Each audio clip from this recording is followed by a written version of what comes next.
Howdy friendos, my name is Stuart, and this video is going to be a little bit different today. See, originally I wanted to do an alignment video on Alistair from the series, but my patrons and other fans have pointed out that it would be a very short video and probably wouldn't be super fun. So instead, I have decided to show everyone what has been released about the lore and characters of both Hazbin Hotel and helluvaboss, and lay it out for anyone who was curious.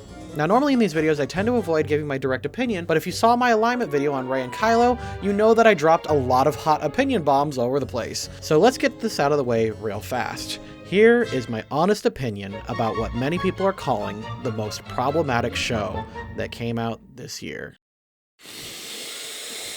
I fucking love this shit. Yeah, no. This shit is my goddamn jam, and every character we've been introduced to, I absolutely love. I love the setting, the premise, everything about this just screams awaiting potential. I genuinely can't wait to get a hold of the next thing that VivziePop throws at us. However, before we get to that, let's go ahead and take a closer look at the universe that has been presented to us. The following information I'm about to present has been gathered from interviews, trailers, and other tidbits of information given to us by the creators of Hazbin Hotel. However, as with most creative process, things are subject to change and nothing should be taken as absolute canon until it has been put into animation. Things have been changed before, so I'll be clear as I can when presenting information and be sure to cite my sources when at all possible. However, there is a chance that I will make mistakes. If I make mistakes, please be sure to kindly leave a correction in the comments below, and I will try to highlight and/or love them. With that, let's begin. Hell is the main setting of Hazbin Hotel, and it is a supernatural realm where the souls of sinners and the damned are sent after they die. It is ruled by Lucifer and Lilith, the father and mother of our main character, Charlie, respectively. Each year, angels descend from heaven and hold an extermination to eliminate the overpopulation of Hell. Hell currently has two cities that we have seen: Pentagram City, as seen in Hazbin Hotel, and Imp City, as seen in helluvaboss. Different sections of Hell are controlled by overlords in a presumably feudal-like system. Overlords are demons that are so powerful they can simply threaten or browbeat other demons into serving them. The current overlords of Hell are Valentino, the head of the porn industry and Angel Dust's boss. Not much is known about him other than he is a mobster that has various dealings all over Hell's underworld. In the prequel comic, he is shown to abuse Angel Dust and keeps him as a porn actor and reluctant prostitute. Keep this discreet, you hear me? I can't let it get out I'm offering my services to randos on the street. It was a quick cash grab. You got it? Presumably, Valentino has a positive relationship with another overlord named Vox, the TV-headed demon who is said to have had an antagonistic relationship with Alistair. It has been said by VivziePop that Vox will be one of the series' bigger antagonists. Evidently, he is said to be a TV from the 50s, but otherwise no information has been given on him. Rosie is a female overlord that we briefly see as a cameo at the beginning of the series post-extermination. She is seen to own an emporium with a former associate named Franklin who was killed in said extermination. It is suspected that she has some affiliation with Alistair as well, but this is conjecture based on what we have seen from some concept and promotional material. Evidently, they have a relationship similar to Mary and Jack from Mary Poppins Returns. Stolas is the overlord seen in helluvaboss. Fun fact, his design is based on the great prince of hell Stolas from the Lesser Key of Solomon. Not much is known about him other than he is married, has a daughter named Natasha, and likes choking on red. Presumably, he is skilled in magic since he possessed a grimoire that Blitz stole that allowed him to go into the living world. Next, we have Lilith, mother of Charlie. This character originates from Jewish folklore where she was Adam's first wife and mother of the succubi and incubi. Assuming this is still the case, that would make Charlie a succubus. But it's likely that Vivzie isn't going off this lore, but various interviews and one-to-one questions point out there might be a connection between her and the Adam and Eve family, especially considering the apple motif we see on Lucifer. What we do know is that she must be a performer of some kind, considering in the background of Always Chasing Rainbows, we see a poster of a group called Resist. She is always busy, and I can tell you for certain that being a content creator really fills your schedule. Her husband Lucifer is the ruler of Hell and father of Charlie, and despite not being seen on screen, we actually know quite about him thanks to VivziePop. We know that Lucifer is a talented musician and a lover of polka music of all things. He has been described as goofy like Willy Wonka, and he and Alistair have a mutual respect for each other.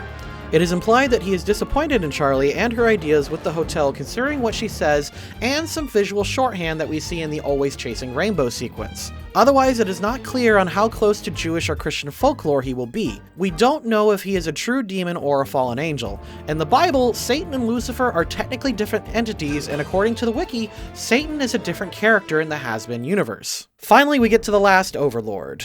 And goddamn, I can't get enough of this guy. Friggin Alistair might be my most favorite character in all of fiction. He is Vivzie Pop's baby, and a character that she's had since middle school and completely steals the show once he is introduced. Alistair is a former radio host. When he was alive, he was a serial killer in New Orleans, Louisiana.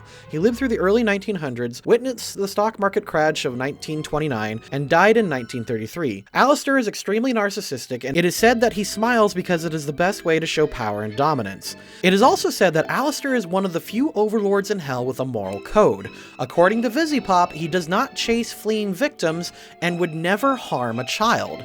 It is also said that he would actually care for one if he came across one abandoned until it had a mind of its own, leading me personally to believe that this is his connection to Nifty. The amount of interesting information that is out there about Alistair could fill a whole video, but the one thing we're going to focus on today is the information that Vaggie feeds to us. Decades ago, Alistair manifested in hell. Seemingly overnight, he began to topple overlords who had been dominant for centuries. Many have speculated what unimaginable force enabled him to rival our world's most ancient and destructive evils.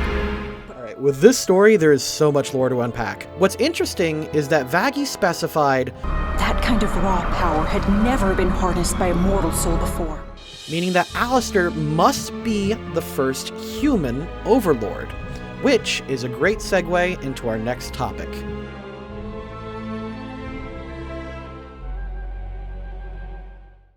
Now, what's really interesting about hell is that there are more than just demons. In fact, when you start breaking down who is here and who is not, it gets sort of tragic. Seemingly, the most populous inhabitants of hell seem to be lost souls called sinners. Sinners are pretty basic. Through one reason or another, they have been condemned to hell through their sins on earth. Brief tangent. This also seems to be where a great deal of the criticism of the show comes from. Most of our main characters don't seem to have conducted a great deal of bad things, especially from a character like Vaggie or Angel Dust. Vaggie seems to be a perfectly reasonable gal who is just overprotective of her girlfriend, while Angel Dust is simply a drug-addicted sex worker, leading a lot of people to believe that they were condemned for being homosexual, and I think that's the point. If you look at the angels we see in the introductions and the trailer for Hazbin Hotel, you see that angels don't seem to be the good, wholesome individuals that a lot of people believe they are. They seem to take great pleasure and glee from killing demons. They in fact make the same face characters like Alistair or other demons take when being sadistic monsters. Now, this is my own personal theory, but it is my guess that one of two things is happening here. Possibility number one. Vivzie Pop is doing a commentary on Christian theology, and pointing out that many people are condemned to hell for unfair reasons. Being homosexual, a sex worker, or a drug addict does not make you a bad person, and if that gets you sent to hell, it's bullshit and it's showing that God is evil. Possibility number two. Well, Christ on a stick, I guess there is a God. Did you guys hear that? Let's see it again. Well, Christ on a stick, I guess there is a God. This suggests that God is absent in the Hazbin universe, and the angels have taken it upon themselves to determine who is worthy of the life and the afterlife. This is the stance that Supernatural took, and frankly, it is kind of the safe route to do so. We actually do see heaven for a split second at the end of the pilot, and it looks like a moon or planet in the sky. It could be that heaven is just as full as hell, and so the angels made extremely strict requirements so as to not let many people in, which also might be the reason that overpopulation in hell is such a problem. In turn, this could also explain why Lucifer has no faith in Charlie's plan. If he is indeed a fallen angel, he would know better than anyone how hopeless the situation is. Now, this is just a theory, so take it with a grain of salt, but if Matt Pat drops a video on this, be sure to let him know that I said it first. Tangent over. There are also two other types of people in hell. The first one are the original demons. Any being born or created in hell is considered an original demon.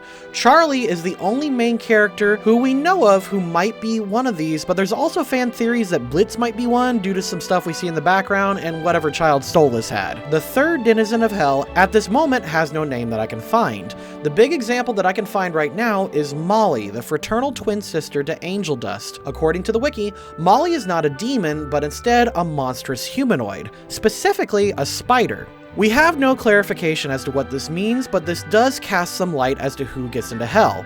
Then again, this could be a bait and switch. Molly might have gotten into heaven, but it is unlikely. By the way, my wife and I sell Angel Dust and Molly Dakimakura on our website, link in the description. However, speaking of angels, heaven plays a big part in the Hazbin universe. As mentioned before, we do briefly see it in the night sky at the end of the pilot. This is a part of the universe that VivziePop has kept extremely secret. All that she has said is that heaven is very interesting and she is excited to get to it later in the show. We do know that it is kind of an exclusive club. Only souls who are considered to be redeemed are permitted. At the moment, we know that angels and exterminators are permitted. The exterminators are a special class of angel that descends into hell once per year to cull the overpopulation problem. Exterminators appear vaguely robotic and use special tools to kill. Sometimes their tools are discarded and then collected by other demons to be used and sold later on black markets. Otherwise, as far as we know, it is impossible to permanently kill another entity, which is why Serpentius didn't die to Alistair's attack at the end of the pilot. If a soul is killed by using these tools, they then cease to exist. Otherwise, not much is known, except it appears that much of the theology in Hazbin universe is identical to our own. This is confirmed in Helluvaboss when the immediate murder professionals appear in a Christian church and the OSU demon directly refers to the state of Ohio. Oh, I live there. Should I be worried? It is unknown whether or not the frequent dimension hopping of IMP or the other demon has any sort of effect on Earth, but it is confirmed that they can at least see and interact with the demons. There isn't much more information available to you, other than some various fan theories out there, and I don't want to leave this video with much speculation, so instead of dumping a bunch of that on you, here's the alignment of all the characters in the show and my reasonings. Charlie, the princess of hell who loves her people and wants to redeem as many souls as possible and to get them into heaven. Lawful good. Vaggie, short-tempered, fiery individual who cares more about her girlfriend than anyone else. Saving souls is important, but Charlie comes first. Chaotic good. Angel Dust. Are you fucking kidding? Chaotic neutral. Alistair, overlord whose main powers include deal-making and has a strict moral code. Lawful evil. Nifty. We don't actually know anything about her other than she's polite, energetic, and is a total neat freak. She seems to be helpful, but this could be anywhere between neutral, chaotic neutral, or anything. I'm just gonna say neutral.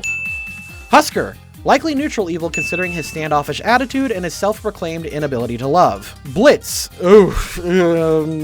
he owns a contract killing business, but he also went out of his way to help a kid who got caught in his crossfire. Lawful evil? Moxie, weapons expert and seems to care more about his friends than the others. He seems to have a conscience, so neutral, but this one's also really hard to pin. Millie! Millie loves killing. She's completely loyal to her husband and is very friendly to her colleagues. I'm gonna say neutral evil, but this one is also kind of up in the air.